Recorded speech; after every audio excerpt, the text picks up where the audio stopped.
Supreme court DG उत्तर आज supreme court Odisha DGP व्यक्तिगत सत्यपाठ उपरे कौन रखुंट नजर रही सुप्रीमकोर्ट ओडिशा पुलिस महानिर्देशक वाईबी खुरानिया द्वारा दाखल व्यक्तिगत सत्यपाठ जांच करेंगे। मोटर दुर्घटना जनित एक बीमा ठकई मामलें कोर्ट निर्देश पालन अभियोग को नहीं आउ किछि समय पर मामलार शुणाणी हो पारे। बीमा जालियाती मामलाटी डीजीपी को स्वतंत्र भाव न्यस्त करा सत्वे कोर्ट निर्देश प्रति अत्यंत हल्का मनोभाव पोषण कर सुप्रीमकोर्ट डीजीपी को समालोचना करते डीजीपी यह कार्य को क्राइमब्रांच कटकर डीएसपी को हस्तांतर करते तेज संपृक्त अधिकारी तदंतर अग्रगति को ठीक भाव जांच नक किंबा बीमा कंपानी ठारू स्पष्टीकरण न नहीं रिपोर्ट दाखल कर समान गाड़ी को देखई 5टी अलग अलग क्षतिपूरण दाबी करा जहां नहीं बीमा कंपानी सुप्रीमकोर्ट द्वारस्थ होते एकाधिक दाबी क्षेत्र में गाड़ी संबंधी अस्पष्ट तथ्य प्रदान करने और दायित्वहीन भाव कार्य करने बीमा कंपानी को मध्य समान भाव दायी कहीं एभली हल्का मनोभाव ग्रहण करागला से नहीं डीजीपी को व्यक्तिगत भाव कारण दर्शा सत्यपाठ दाखल करने सुप्रीमकोर्ट निर्देश देते और आज सुप्रीमकोर्ट रे डीजीपी आउ किछि समय पर यह सत्यपाठ दाखल करें। आम आलोचना करवा आम सहित Kalinga TV senior legal reporter तथा जोनाल हेड विभूति साहू जोड़ी विभूति जो कथाटी बर्तमान नजर रही सत्यपाठ रे जितेबले डीजी निजर पक्ष रखिबे जो कथा आम चर्चा करुचे जे जो दायित्वटी तांको न्यस्त करा जायथिला जो सुप्रीमकोर्ट तांको निर्देश देइछंती जे सत्यपाठ जरिया रे आपण स्पष्टता रखंतु जे ए प्रकार स्थिति कहीं उत्पन्न है माने गोटे माने 5-5टी गाड़ी को गोटे प्रकार जो बीमा जो कथा कह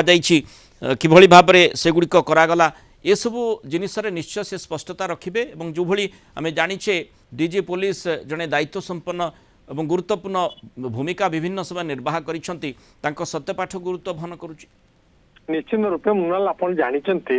ओडिशार पुलिस डीजी अनेक गुरुत्वपूर्ण दायित्व निर्वाह करि आछंती किंतु जदि ये जो मामला देखिए ए मामलें माननीय सर्वोच्च न्यायालय तांको ठारू गोटे क्लारिफिकेशन चाहिए जे को परिस्थिति रे किभली भाव में एठी माने गोटे समान गाड़ी रे 5-5 थर इंश्योरेंस क्लेम करा जायतिला एवं जहाँ को कि अति हल्का भाव में नहीं पुलिस डीजी एवं आकु क्राइम ब्रांच को दायित्व देते क्राइम ब्रांच डीजी जड़े डीएसपी के दायित्व नष्ट करते से डीएसपी जनक आकु सठिक ढंग से तदंत कर जो रिपोर्ट माननीय सर्वोच्च न्यायालय दाखल करा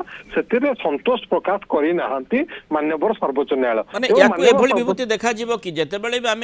गोटे विभाग रे किसी असुविधा हुए किसी समस्या उत्पन्न हुए सेतेबले माने दायित्व उत्तरदायी हुवंती विभागर मुखिया से आधार रे एभली निर्देश रही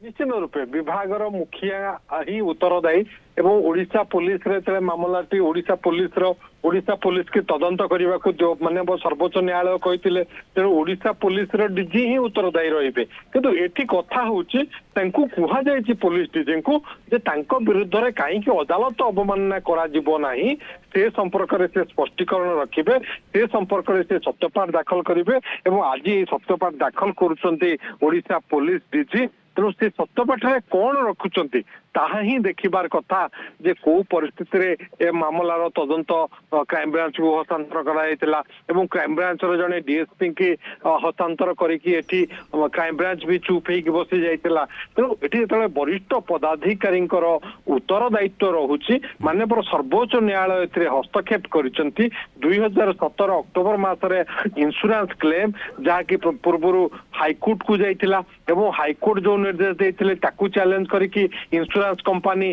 सुप्रीम कोर्ट जाइतिले एवं इंश्योरेंस कंपनी जेतेबेले शो कराइतिला सुप्रीम कोर्ट रे जे गोटिए गाड़ी 5 थर इंश्योरेंस क्लेम ताकू नेकी आश्चर्य प्रकट करते माननीय सर्वोच्च न्यायालय एवं माननीय सर्वोच्च न्यायालय यार विधिवत तदंत पई ओडिशा पुलिस डीजी को कहते किंतु पुलिस डीजी अति हल्का भाव में जो नहीं ताहा वर्तमान महंगा होती पुलिस डीजी एवं पुलिस डीजी वाईबी खुरानिया आज सत्यपाठ दाखल कर तेज सत्यपाठ से कौन रखुंट ताहा देखिबार कथा जे तांकु जो विभागीय कार्यानुष्ठान हेछि ना नाही जोठी माने खामखियाली भाव में जो अधिकारी जांच प्रक्रिया को आगे नहांती तांको विरोध में कार्यानुष्ठान होउछि कि तापरे भी स्पष्टता रखा जाई पारे सत्यपाठ रे निश्चित कथा से नहीं कि सत्यपाठ से सत्यता रखी पारती एवं जहा ए संपर्क रे जेहेतु सर्वोच्च न्यायालय मामला एवं जड़े राज्यर पुलिस डीजी तांको विरुद्ध रे कहीं अदालत अवमानना न हबो से नहीं कि कह जाए सत्यपाठ रे उल्लेख करने हुए तो से गोटे निश्चित क्षमा भी मागी पारती तेणु आमको देखिबार कथा जे माननीय सर्वोच्च न्यायालय रे ओडिशा पुलिस डीजी कौन सत्यपाठ रखुचंती को परिस्थिति रे यार तदंत दायित्व क्राइम ब्रांच को दियागला बा जो मूल मामला जो जहाँ कि नहीं तदंत करने को ओडिशा पुलिस डीजी को निर्देश दि जाइथिला हुए तो या भितर तार विधिवत तदंत करिकी पुलिस डीजी से गोटे सत्यपाठ उल्लेख कर पारती जे को परिस्थिति से गाड़ी कौन त्रुटि रही गाड़ी के गोटे समान गाड़ी रे पांच थर इंश्योरेंस क्लेम किभली करागला एवं से किए किए दायी एवं ये गोटे रैकेट आपण जानी ओडिशा पुलिस रो अधिकारी कौन थानार जो अधिकारी बा आईओ न चाहिए ताहले गोटे गाड़ी रो इंश्योरेंस क्लेम करा जाई पारिबो नाही तेणु पुलिस एटी उत्तरदायी रहुछि स्थानीय पुलिस जो थाना अंचल रे ये केस टी हेची एक्सीडेंट केस से एक्सीडेंट केस रो जो पुलिस से निश्चित उत्तरदायी रही तेणु ए कौन कार्यानुष्ठान नहीं ओडिशा पुलिस डीजी से उल्लेख कर पारती तेणु आमको अपेक्षा करने पड़ो जे सत्यपाठ रे कौन उल्लेख कर पुलिस डीजी वाईबी खुरानिया एवं तापरे ही आमे कहि परिबा जे एहा ही सत्यपाठ रे उल्लेख रही आसंता काली विस्तृत शुणाणी रही सर्वोच्च न्यायालय रे आमे आशा करिबा तेणु या भितर विधिवत तदंतर प्रक्रिया हुए तो ओडिशा पुलिस आरंभ कर बोधे पुलिस डीजी निजर सत्यपाठ रखि जेहेतु सर्वोच्च न्यायालय तांकु सत्यपाठ जरिया स्पष्टता रखा निर्देश देइछन्ति। बहुत धन्यवाद विभूति साहू आलोचना रही मतामत रखि।